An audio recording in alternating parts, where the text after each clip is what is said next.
Boa tarde, Senhora Comissária. Desde já, muito obrigada por ter aceito o nosso convite para participar num ciclo de conversas, o Futuro à Conversa, no âmbito da edição deste ano da Futuralia.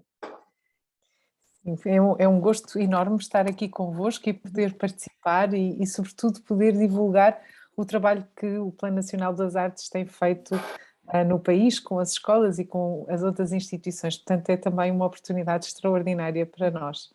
Muito obrigada. Ora essa, nós é que agradecemos a sua disponibilidade. E começamos desde já por aí. Portanto, para quem não conhece, em que é que consiste o Plano Nacional das Artes? Muito bem, então isso é quase pedirmos para fazer um bilhete de identidade desta estrutura. Então, o Plano Nacional das Artes é uma estrutura de missão. Ela foi instituída pela Presidência do Conselho de Ministros em 2019 e nós apresentámos, eu e o Paulo Pires Duval, que é o comissário desta estrutura de missão, apresentámos então um plano estratégico a 5 anos para, no fundo, trabalhar as artes nas escolas, mas não só.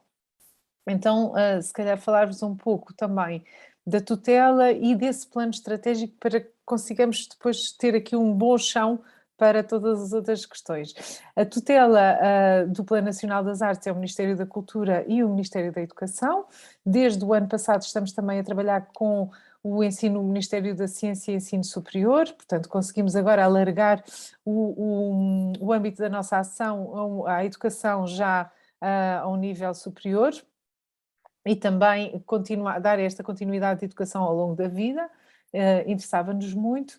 E dizer que o plano trabalha é o papel transformador das artes na sociedade. Portanto, não se trata de um plano que está vocacionado para trabalhar o ensino especializado das artes, ou seja, não se sobrepõe aqui ao trabalho que os conservatórios fazem, as escolas superiores de educação também a esse nível, mas sim tendo como premissa o objetivo de que maneira é que conseguims ampliar, diversificar o acesso de todos os cidadãos às artes, ao património e à cultura. Esta é a visão e é o objetivo do plano. Como disse, trabalhámos um plano estratégico a 5 anos, mas o Plano Nacional das Artes tem 10 anos para implementar a sua estratégia a mais longo prazo.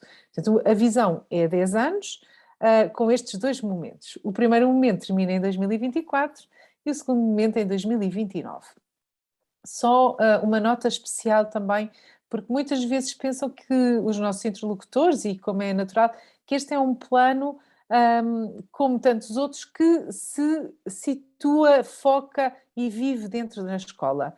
Na verdade, eu gosto de dizer sempre que o Plano Nacional das Artes tem o seu coração, se ele todo se pensarmos nele como um corpo coeso, o coração está na escola.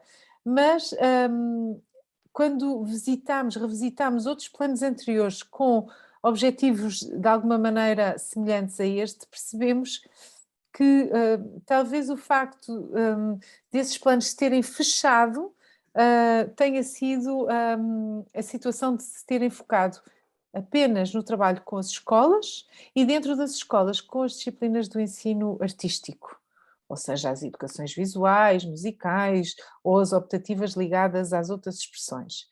Então o Plano Nacional das Artes pensou que muito bem, vamos manter o coração na escola, esse é o vetor, é o eixo central, mas nada muda na escola se não mudarmos também o seu entorno.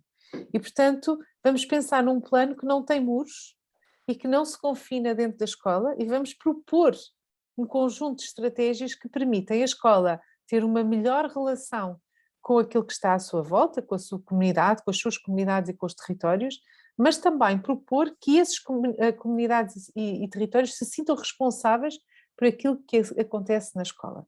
E desta maneira fazer um trabalho verdadeiramente sistémico e endémico.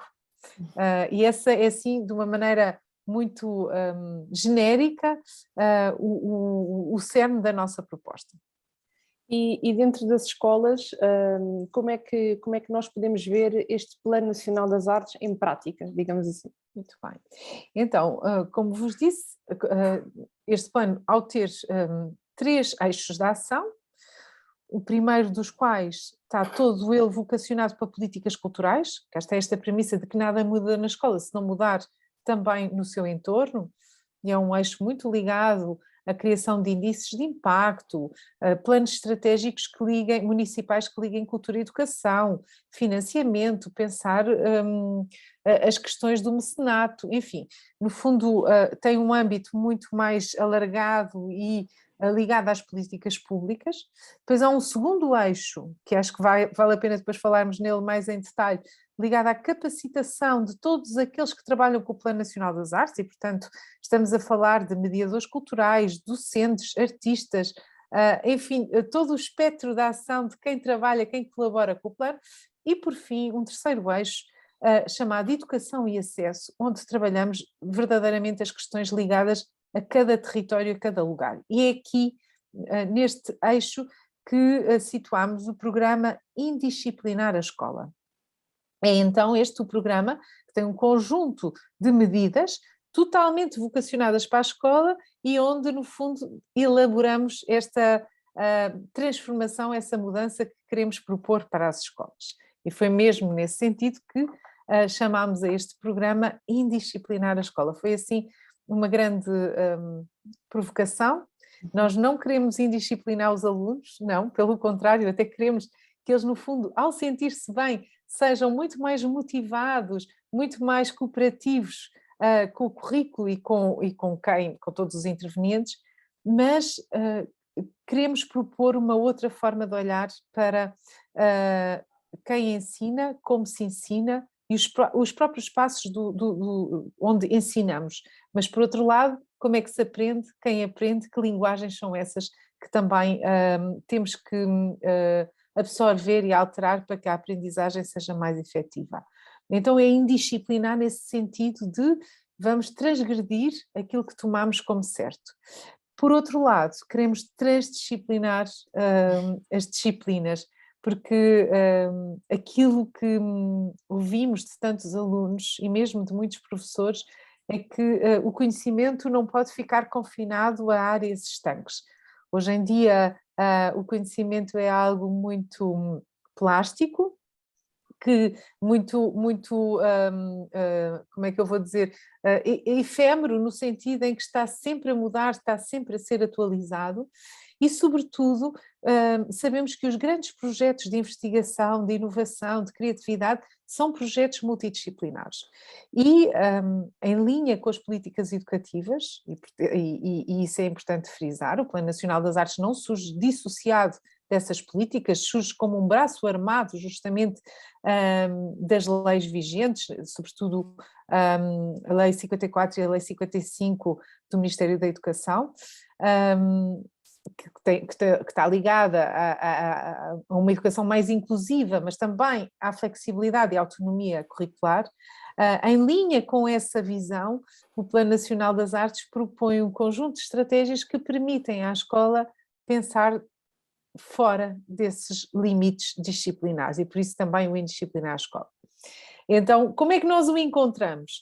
Encontramos justamente a partir do momento em que a escola deseja estar com o plano e é mesmo, nós chamamos uma chamada de desejo, porque o plano não vai ter com as escolas, são as escolas que devem vir ter connosco, porque não há nada como isto de querer, de sentir e de ter vontade e sentirmos-nos empenhados em. E a partir desse momento, começamos então a definir um interlocutor comum e essa escola vai definir com esse interlocutor e com os outros elementos da comunidade escolar, incluindo os alunos, é muito importante trabalhar com eles, um projeto cultural de escola. Então, onde é que encontramos o Plano Nacional das Artes nas escolas? Através de um projeto, e que é um projeto cultural, e que é um projeto que vai ter que agregar as valências culturais desse território, dessas comunidades e do projeto educativo da própria escola, num todo que é coeso e que tem uma intencionalidade comum. Muitas vezes na escola vemos muitos projetos muito atomizados, não é? Projetos com imenso valor, mas que não conseguem ser grandes projetos porque justamente são definidos por muitas pessoas, por muitas disciplinas e por este mundo complexo que é a própria escola. O projeto cultural de escola não quer inventar a roda, não quer inventar mais projetos, quer sim dar um sentido comum a esse projeto. E é aí que encontramos, em termos formais, e eu espero também que se encontre nesse espírito de mudança que depois cada um dos interlocutores do plano traz em si, porque vê aqui também uma perspectiva de olhar para a escola de uma forma diferente. E isso é fundamental nos tempos que correm. Bem sabemos que foram muito difíceis estes últimos anos.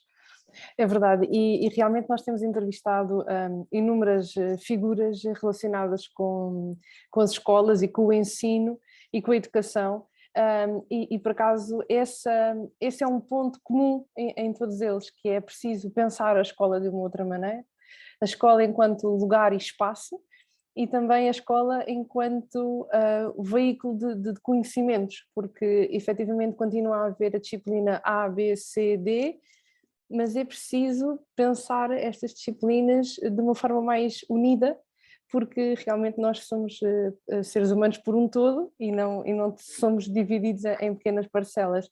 Perguntava de que modo as artes nas escolas podem ser uma ferramenta de união entre as várias disciplinas. É uma ótima questão. Então eu começaria por dizer que as artes, por terem esta grande abertura e trabalharem muito sobre aquilo que não existe e sobre a criatividade, têm essa capacidade grande de agregação de ideias, de conteúdos, de métodos. Mas as artes têm também essa preocupação dupla entre a forma e o conteúdo. E nesse sentido conseguem apresentar projetos cuja comunicação também é em si eficaz. Então, eu diria que elas conseguem agregar porque têm uma componente de problematização, investigação, que no fundo vai permitir que os alunos, em torno de uma questão comum, de uma pergunta, possam ir investigar e criar algo sobre isso, sobre esse tema. E aqui veja a possibilidade inúmera de juntar muitas disciplinas a partir dessa questão comum, e depois tem essa segunda fase em que, com base nos dados que foram investigados, com base nos conteúdos que foram trazidos para cima da mesa, é possível pensar na forma como os comunicar ou como trazer algo de novo a esse conteúdo que está ali reunido. E ao fazer isto, as artes estão a trabalhar uma dimensão de competências muito, muito importante para o futuro, que são estas ligadas ao pensamento crítico, não aceitar aquilo que nos damos, mas trabalhar esse conhecimento para criar algo de novo, algo que faça sentido para nós, e portanto há aqui um domínio de subjetividade muito forte que implica a tomada de posição individual, não é? Dizer eu faço desta forma. Por outro lado, o trabalho colaborativo, porque nas artes não se trabalha a solo, há sempre uma equipa, é um trabalho demasiado complexo para se fazer sozinho. E por outro lado, todo o universo da comunicação, como é que eu vou comunicar esta ideia, como é que eu a vou construir, essa outra dimensão que tem a ver com o fazer, com o tornar concretizável, tornar visível uma ideia. E, por fim, a dimensão essencial que é a da criatividade. E nós hoje sabemos o quanto vale a criatividade enquanto competência transversal, porque é no fundo a criatividade que nos distingue justamente das máquinas e de toda a inteligência artificial. Ela ainda não é capaz de fazer isto é uma dimensão intrinsecamente humana, e eu penso que é um músculo que se desenvolve caso seja essa a proposta que fazemos. Então, as artes no fundo permitem trabalhar os conteúdos, a forma e as metodologias, mas também os próprios a obtenção dos resultados e o podermos ir além daquilo que é expectável, até para nós mesmos. Porque tantas vezes um aluno que ao fazer determinado projeto sente que se supera através dele. Mas há outras duas dimensões muito importantes que as artes nos trazem em termos de projeto, que pode ser instigado por qualquer disciplina, volto a dizer. Uma é a dimensão estética e artística, tem a ver com a forma, tem a ver com esta sensibilidade que todos devemos desenvolver às coisas quando estão bem apresentadas, quando são feitas de um determinado modo em que o conteúdo e a forma se completam, mas também que nos permite ter uma relação positiva com a estranheza, com aquilo que é estranho e que não conhecemos e que... dizia que era importante essa dimensão estética e agora, entretanto, falhou uma outra, mas são este conjunto de competências que as artes permitem trabalhar para além de trabalharem a sua própria produção. Portanto, há aqui um mundo a aproveitar.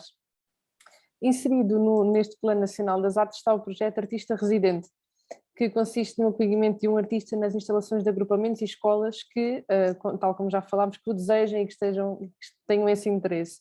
Quais é que são as mais-valias deste projeto e de um contacto mais próximo entre os artistas e toda a comunidade escolar?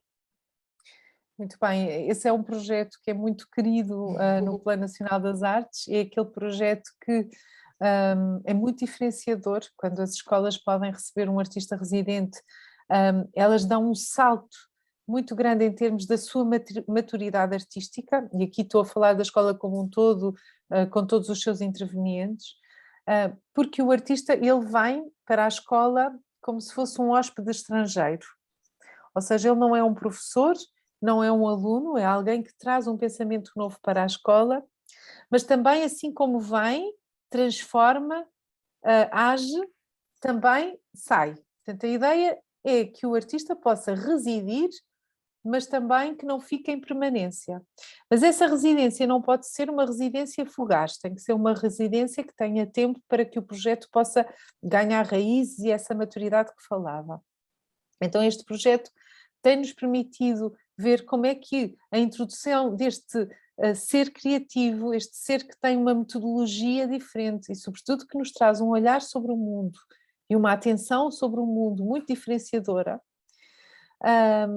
o que é que ele faz quando chega à escola e conhece o projeto cultural dessa escola e, no fundo, traz ideias para o desenvolver. E essas ideias e essas formas são a forma de fazer do artista, tem a ver com o processo criativo. Ele vem trabalhar esse músculo da criatividade que há pouco falava e vem cuidar das formas de a apresentar. Portanto, quando está a desenvolver um projeto com alunos ou com professores ou com pessoal não docente, ele também está a formar outras formas de ver e de sentir o mundo. E a sua ação é notória porque depois o trabalho de um artista materializa-se sempre, seja através de um espetáculo, que é uma materialização mais efêmera, seja através de uma concretização física de transformação da escola. Mas o que é certo é que as escolas não ficam iguais quando receberam um artista.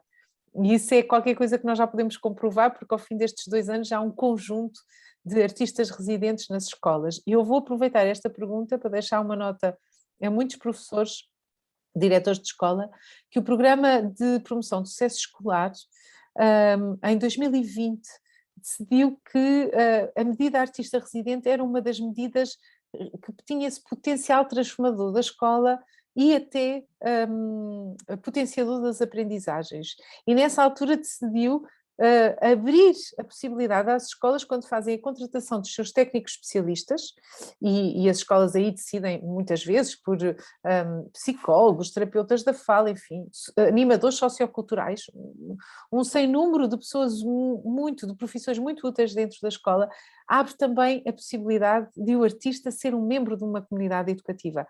E é na escala que o programa do sucesso escolar, promoção do sucesso escolar, permite, que nós conseguimos já ver evidências muito claras da transformação, porque o Plano Nacional das Artes não consegue trabalhar com a mesma escala que este programa do Ministério da Educação. E os resultados estão à vista e estão a ser alvo agora já de monitorização de uma forma mais séria. Portanto, uma escola com um artista é isso que desejamos para todas as escolas do país. E eu até aproveito para reforçar que, enquanto revista mais educativa, nós vamos a muitas escolas, visitamos muitas escolas para entrevistar os diretores e conhecer as escolas e os seus projetos. E entrevistámos precisamente um diretor que disse que nos falou neste projeto do artista residente e disse: vocês não vão acreditar. Nós, portanto, acolhemos aqui um artista durante um ano e agora vamos candidatar para acolher outro já no ano seguinte, porque era uma escola que tem alguns alunos que exigem uma maior atenção da parte dos professores e este reforço, e disseram que os resultados estavam completamente à vista, eram muito claros. Até, por exemplo, alguns alunos mais desmotivados por participar em vários projetos dinamizados e desenvolvidos por este artista, começaram-se a empenhar mais. E depois lá está, como as coisas nós não somos uma ilha, não é? Portanto foi tudo encadeado, os alunos começaram-se a motivar mais para as disciplinas, porque depois poderiam participar nesses projetos que o artista trazia e até permitir-lhes desenvolver outras competências, como a atenção, o perder o medo de falar em público, da exposição, e pronto, então queria aproveitar também para deixar aqui, eu não conhecia o projeto. Ainda bem que falou nisso, porque era o que eu me estava a esquecer há pouco, era essa outra dimensão da inclusão e que é tão importante. O artista, ao trabalhar estas outras formas de comunicar, com o corpo, com o gesto, com o desenho, com a voz, enfim, tantas formas, está a abrir um campo de possibilidades de manifestação de ideias a um conjunto de miúdos que não têm na linguagem oral, nesta comunicação verbalizada, o seu talento maior. E este projeto tem vindo, eu sublinho, tudo isso que esse diretor, não sei quem é, disse, é mesmo isso que estamos a sentir, é que existem outras formas de estar na escola, de comunicarmos e de dizermos que temos valor, porque as artes têm esta amplitude de linguagens que não são aquela uma linguagem Exato. que é sempre a privilegiada. Então eles encontram-se e a escola encontra esses alunos. Então temos aqui uma dimensão muito importante que é para nós um objetivo fundamental, é trabalhar para a educação inclusiva, e era essa a dimensão que me faltava há pouco falar e que é tão, tão importante. Complementávamos assim.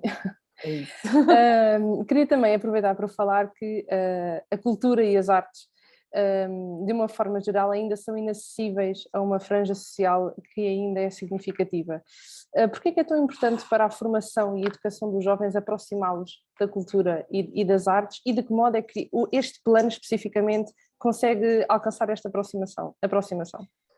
Sim, tem toda a razão, Rita. Essa é uma grande questão, porque as pessoas têm uma forma de olhar para as artes e para a cultura elitizada.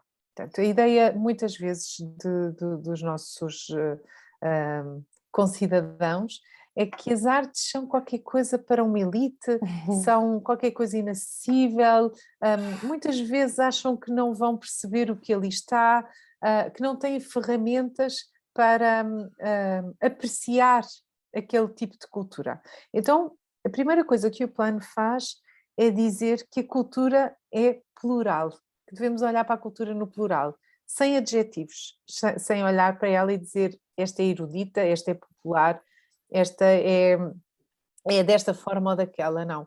Nós temos que olhar para a cultura como uma linguagem, que é uma linguagem humana, todos temos a capacidade de fruir, produzir e criar cultura, senão não éramos seres humanos, isso é intrínseco, e as questões de apreciação muitas vezes precisam de um gatilho que é o gatilho da mediação, justamente porque o preconceito dissocia, afasta e cria esta ideia de eu não me vou sentir confortável ali, eu não vou saber o que é que me estão ali a dizer, ou simplesmente eu não gosto daquilo. É como dizer eu não gosto de sopa e nunca se provou sopa. Então o plano o que tem que fazer, por um lado, é desmistificar todas estas questões a partir da fruição cultural. Portanto, isto não pode ser teorizado, tem que ser por via direta. E nesse sentido, um dos trabalhos que temos vindo a fazer com uma adesão crescente é um projeto chamado Mochila Cultural Digital. A mochila cultural tem este pressuposto de que nós, para a escola, para trabalharmos o currículo, não precisamos apenas de lápis, borrachas, manuais e cadernos. Também precisamos de ver espetáculos, também precisamos de estar em contacto com o nosso património. E, portanto, a mochila cultural tem dentro castelos, espetáculos de dança e oficinas. Claro que o nosso desejo era podermos levar uma mochila diferenciada para cada agrupamento de escolas, que no fundo apresentasse a diversidade do património cultural dessa região. E cá está, sublinhando esta ideia de cultura no plural. Mas ainda não conseguimos chegar aí porque tivemos uma pandemia pelo meio, houve muito receio de levar os alunos para fora da escola, tivemos muito tempo no ensino à distância e agora estamos a retomar. Então, enquanto não podemos retomar em pleno, iniciamos a mochila cultural digital. E o que é? É justamente através do canal YouTube da DGEST, o Plano Nacional das Artes consegue difundir em tempo real um espetáculo e pede às escolas que, ao assistir a esse espetáculo, se juntem no auditório da escola, que reúnam as melhores condições técnicas, se isso for possível, porque as escolas hoje em dia já têm algum equipamento de projeção e de som que permitem receber estes produtos com uma qualidade mínima, porque também senão não é muito difícil, e depois tem a possibilidade de criar conversas com os artistas, com os autores, com aqueles que estiveram a criar aquele produto. E é nestas conversas que tudo se transforma, é aqui que existe o brilho. Não é só na fruição do espetáculo, mas é na possibilidade de conversar e ir desmistificando os tais preconceitos que falávamos há pouco. Não podemos, não conseguimos mudar o mundo em pouco tempo, mas conseguimos ir mudando.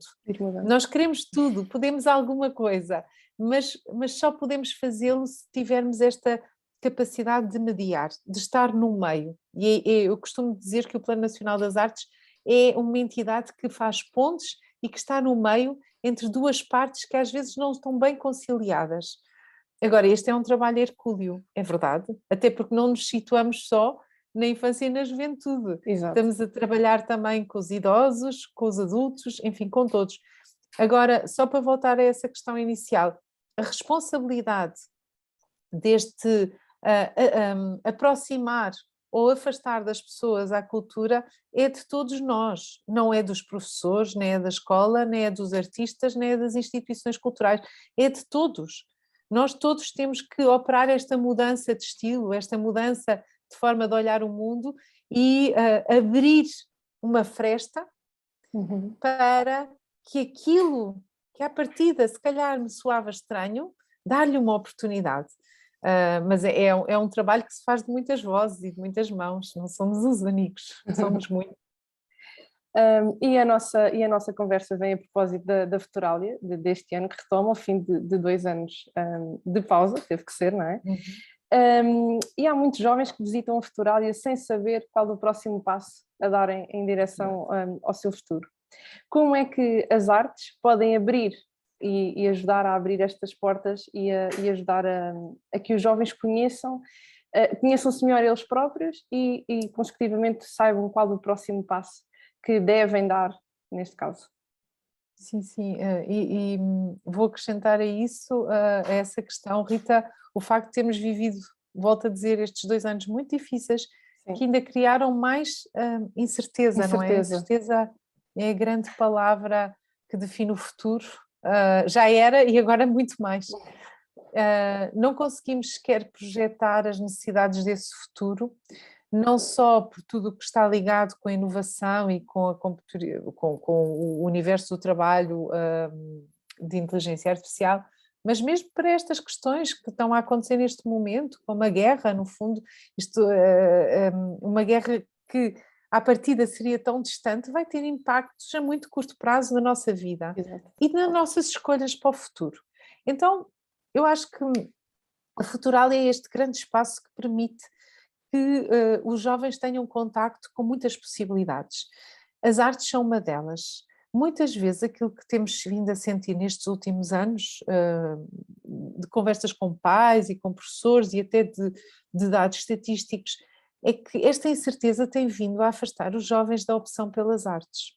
Então eu gosto de dar exemplos, e o meu exemplo, eu acho que é um bom exemplo de alguém que escolheu artes na sua formação académica ao longo da vida, portanto eu fiz toda a formação nessa área, mas o trabalho que fui fazendo, primeiro esteve ligado com a profissão de ser professor, fui muitos anos professora, e depois comecei a trabalhar com os museus e com a programação cultural, e neste momento estou nesta área que está ligada às políticas públicas. Portanto, eu sou um bom exemplo, eu estudei escultura na faculdade, eu sou um bom exemplo de que uma formação em artes, em vez de fechar as possibilidades, ela abre. Então, não olhar para um curso no futuro, um curso superior, como aquele curso que nos vai abrir horizontes, porque é isso que precisamos. Precisamos de sentir o ar do tempo e sermos capazes de escolher todas aquelas profissões que nos permitem desenvolver as nossas competências pessoais e, sobretudo, aquelas que estão ligadas às necessidades que antevemos no futuro, como esta de comunicar, de inovar, de criar, de pensarmos por nós próprios, com a nossa cabeça. Tudo isto as artes desenvolvem. Muitas outras artes também o fazem.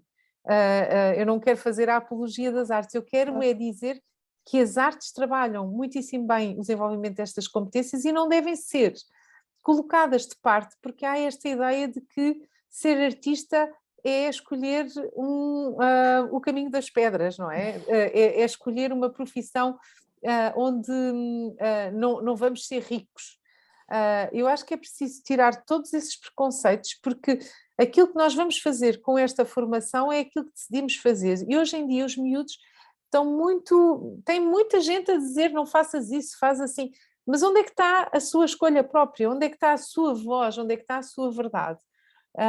Eu acho que a Futuralia tem que ser esse espaço que não indica, mas mostra caminhos. Exato. Não aponta, mas diz, podes seguir todas estas vias. E por isso é extraordinariamente importante, mas nós temos que ter atenção, porque quando sugerimos aos jovens determinados caminhos, estamos a influenciá-los muito na sua felicidade futura, e eu acho que uma das coisas mais importantes em termos profissionais é sermos realizados pessoalmente, gostarmos muito do que fazemos. E hoje em dia nós sabemos que vamos ter tantos empregos. Eu já tive carreiras tão diferentes, acredito, que quem é que pensa a 30 anos? Ninguém pensa, já ninguém. E não é possível projetar. Pensamos de acordo. É isso. Portanto, abrir as possibilidades e não dizer que não. Acho que é muito importante. Exato, e um dos objetivos da Futuralia é precisamente mostrar que há vários caminhos, várias portas e permitir que eles explorem e que percebam qual é o caminho que lhes traz a maior felicidade e realização, sendo que hoje é uma coisa e daqui a 1 ano ou 2 pode ser outra qualquer diferente, não é? Não, e até nestas combinatórias diárias, porque isso é que eu penso que é isso que interessa aos jovens hoje em dia, é poderem combinar as ciências com as artes. Exato. Não dizer, porque vou para a ciência já não posso ser artista. Não, ainda hoje ouvi a história de uma jurista que queria ser artista, que quer ser artista, quer ser as duas coisas. E por que não? Exato. Não é? Não podemos limitar à partida o futuro e a escolha daqueles que só agora vão começar e que se estão a imaginar nesse futuro. Nós também não somos capazes de imaginar esse futuro, portanto, erro pelo erro, que seja pelo prazer e pela realização pessoal. Exatamente. Senhora Subcomissária, muito obrigada pelo seu tempo e pela sua disponibilidade. Tenho só claro. de sugerir a todos os professores e pais que, no fundo, tenham mais interesse em conhecer um pouco mais sobre a ação deste Plano Nacional. Nós temos um website que é o www.pna.gov.pt e, especificamente para os docentes, existe uma área chamada Academia, e nessa área há formação para professores muito fora da caixa e pensada justamente para criar esta escola mais indisciplinada e mais, que dá mais prazer estar, seja do ponto de vista do professor, seja para o aluno. Muito obrigada Muito também por esta obrigada. oportunidade, está bem? Obrigada. Adeus, boa Adeus, tarde. boa tarde.